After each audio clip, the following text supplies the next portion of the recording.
अक्सर ऐसा होता है ना कि हम विज्ञापनों पर खूब पैसा लगा रहे हैं पर नतीजा कुछ भी नहीं।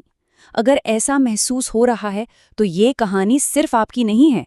आज हम बात करेंगे एक बहुत ही कॉमन गलती की, एक ऐसे जाल की जिसमें ज्यादातर नए एंटरप्रेन्योर्स फंस जाते हैं, और वो है एडवर्टाइजिंग पर जरूरत से ज्यादा फोकस करना। ये एक बड़ी अजीब पहेली है ना। कई बिजनेस ओनर्स इस सवाल से जूझते हैं। अभी हाल ही में एक बहुत ही टैलेंटेड बेकर ने अपनी परेशानी बताई, और उनकी कहानी सुनकर शायद लगे कि अरे ये तो मेरी बात हो रही है। और देखिए, उनकी फ्रस्ट्रेशन, उनकी ये हताशा एक बहुत बड़ी गलतफहमी को सामने लाती है कि आखिर बिजनेस चलता किस चीज से है, सफलता का असली राज क्या है। तो असली सवाल शायद ये है ही नहीं कि मैं और अच्छे विज्ञापन कैसे बनाऊं। सवाल इससे कहीं ज्यादा गहरा है, और इसका जवाब बेहतर एड्स बनाने में नहीं है, बिल्कुल नहीं। इसका जवाब है समस्या की जड़ तक पहुंचने में, सिर्फ ऊपर ऊपर से चीजें ठीक करने में नहीं। अब ये जो तरीका है ना, ये पूरी की पूरी पारंपरिक सोच को पलट कर रख देता है। देखिए, ज्यादातर लोग क्या करते हैं, पहले प्रोडक्ट बनाते हैं, फिर विज्ञापन चलाते हैं, और फिर उम्मीद करते हैं कि बिक्री होगी। लेकिन जीतने का तरीका ठीक इसका उल्टा है। पहले ये पता लगाओ कि मार्केट को चाहिए क्या, उसके बाद बाकी सब। देखिए, ज्यादातर लोग सोचते हैं कि मार्केटिंग का मतलब ही प्रमोशन या एडवर्टाइजिंग है, पर असल में मार्केटिंग एक बड़ी पजल की तरह है, और विज्ञापन या प्रमोशन वो इस पजल का सिर्फ एक छोटा सा टुकड़ा है। और मजे की बात यह है कि ये सबसे आखिरी टुकड़ा है। तो सबसे जरूरी बात क्या है? वो ये है कि अगर आपका प्रोडक्ट सच में दमदार है तो आपके ग्राहक ही आपके लिए एडवर्टाइजिंग करेंगे, वही आपकी सेल्स टीम बन जाते हैं। जो शुरुआती कस्टमर्स होते हैं ना, वही आपके सबसे बड़े एडवर्टाइजर बन जाते हैं, और फिर आपको बड़े बड़े बजट की जरूरत ही नहीं पड़ती। और इसी को कहते हैं प्रोडक्ट मार्केट फिट। विज्ञापनों पर एक भी रुपया खर्च करने से पहले इस एक कॉन्सेप्ट को समझना सबसे ज्यादा जरूरी है। तो सवाल ये उठता है कि ये प्रोडक्ट मार्केट फिट आखिर ढूंढा कैसे जाए, वो भी बिना अपना कीमती समय और पैसा बर्बाद किए। मतलब ट्रायल और एरर के उस महंगे चक्कर से कैसे बचा जाए? जवाब आसान है, अपने ग्राहक को समझने के लिए एक स्मार्ट, एक स्ट्रेटेजिक तरीका अपनाकर। ये सब एक मजबूत नींव बनाने जैसा है, और नींव की शुरुआत सीधे ईंटें रखने से नहीं होती, बल्कि जमीन को अच्छे से समझने से होती है।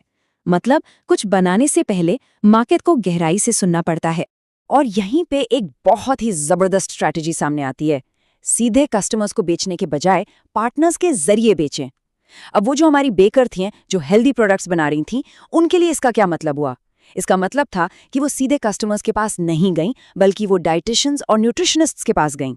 और ये टेबल देखिए, ये कितनी खूबसूरती से दिखाता है कि ये स्ट्रैटेजी कैसे काम करती है। एक तरफ डाइटिशियन की समस्या है कि उनके क्लाइंट्स मील प्लान फॉलो नहीं कर पाते, दूसरी तरफ आपका सोल्यूशन है हेल्दी बेक्ड प्रोडक्ट्स। नतीजा, दोनों की जीत। डाइटिशियन के क्लाइंट्स खुश, उनको एक्स्ट्रा रेवेन्यू मिला, और आपको बिना एक पैसा विज्ञापन पर खर्च किए सेल्स मिल गए। ये दिखाता है कि किसी दूसरे बिजनेस की प्रॉब्लम सॉल्व करना अपने बिजनेस को बढ़ाने का सबसे तेज तरीका हो सकता है। किसी भी बिजनेस में जो सबसे मुश्किल सफर होता है ना, वो होता है 0 से 1 तक का, मतलब अपना पहला क्लाइंट पाना। ये सबसे मुश्किल है, पर यही सबसे जरूरी मील का पत्थर भी है, क्योंकि ये साबित कर देता है कि हाँ, ये मॉडल काम करता है। और उस पहले क्लाइंट को पाने के लिए, जैसा कि यहाँ लिखा है, थोड़ा बेशर्म और थोड़ा जिद्दी बनना पड़ता है। मतलब एक सेल्स पर्सन वाली सोच रखनी पड़ती है। इसका सीधा मतलब ये है कि एक हाँ सुनने के लिए 20 ना सुनने के लिए तैयार रहना होगा, और वही एक हाँ सारे दरवाजे खोल देगी। अब अक्सर एंटरप्रेन्योर्स के साथ क्या होता है, दिमाग में 100 चीजें एक साथ चल रही होती हैं ना, कि ये भी करना है, वो भी करना है। और ये जो करने वाली चीजों की लिस्ट होती है, वो इतनी लंबी हो जाती है कि इंसान जैसे पैरालाइज हो जाता है। समझ ही नहीं आता कि शुरू कहाँ से करें। एक नए बिजनेस का जो प्लान होता है, वो अक्सर कुछ ऐसा ही दिखता है। एक लंबी बिखरी हुई लिस्ट। लोगो बनाना है, वेबसाइट बनानी है, फेसबुक एड्स चलाने हैं, 20 तरह के प्रोडक्ट बनाने हैं, जगह किराए पर लेनी है। लिस्ट खत्म ही नहीं होती, दिमाग में 50 चीजों का एक जाल बन जाता है। तो इसका हल क्या है? हल है सिंप्लीफाई करना, अपने प्लान को सिर्फ 3 स्टेप्स में ले आना। सबसे पहले अपनी एक प्रोफाइल बनाइए, एक सिंपल सी वेबसाइट, एक विजिटिंग कार्ड और अपना एक प्रोफेशनल इंट्रोडक्शन। दूसरा, अपने सैंपल तैयार रखिए, बस एक मेन प्रोडक्ट जिसे आप दिखा सकें। और तीसरा, बस बात करना शुरू कीजिए, अपने संभावित पार्टनर से मिलिए और उनसे पूछिए कि उन्हें क्या चाहिए। बस वो जो 50 चीजों की लिस्ट थी ना, उसे काटकर इन 3 जरूरी चीजों पर फोकस करना है। क्योंकि असल में क्लैरिटी जो है वो ज़्यादा सोचने से नहीं आती, वो अपने फोकस को साफ और सरल बनाने से आती है। मतलब ज़रूरी ये नहीं है कि आप कितने ज़्यादा काम कर रहे हैं, ज़रूरी ये है कि आप सही काम कर रहे हैं और वो भी सही समय पर। तो अब सवाल बस एक ही है, वो एक कौन सी चीज है जिस पर अभी इसी वक्त फोकस करने से बाकी सारी चीजें अपने आप आसान हो जाएंगी।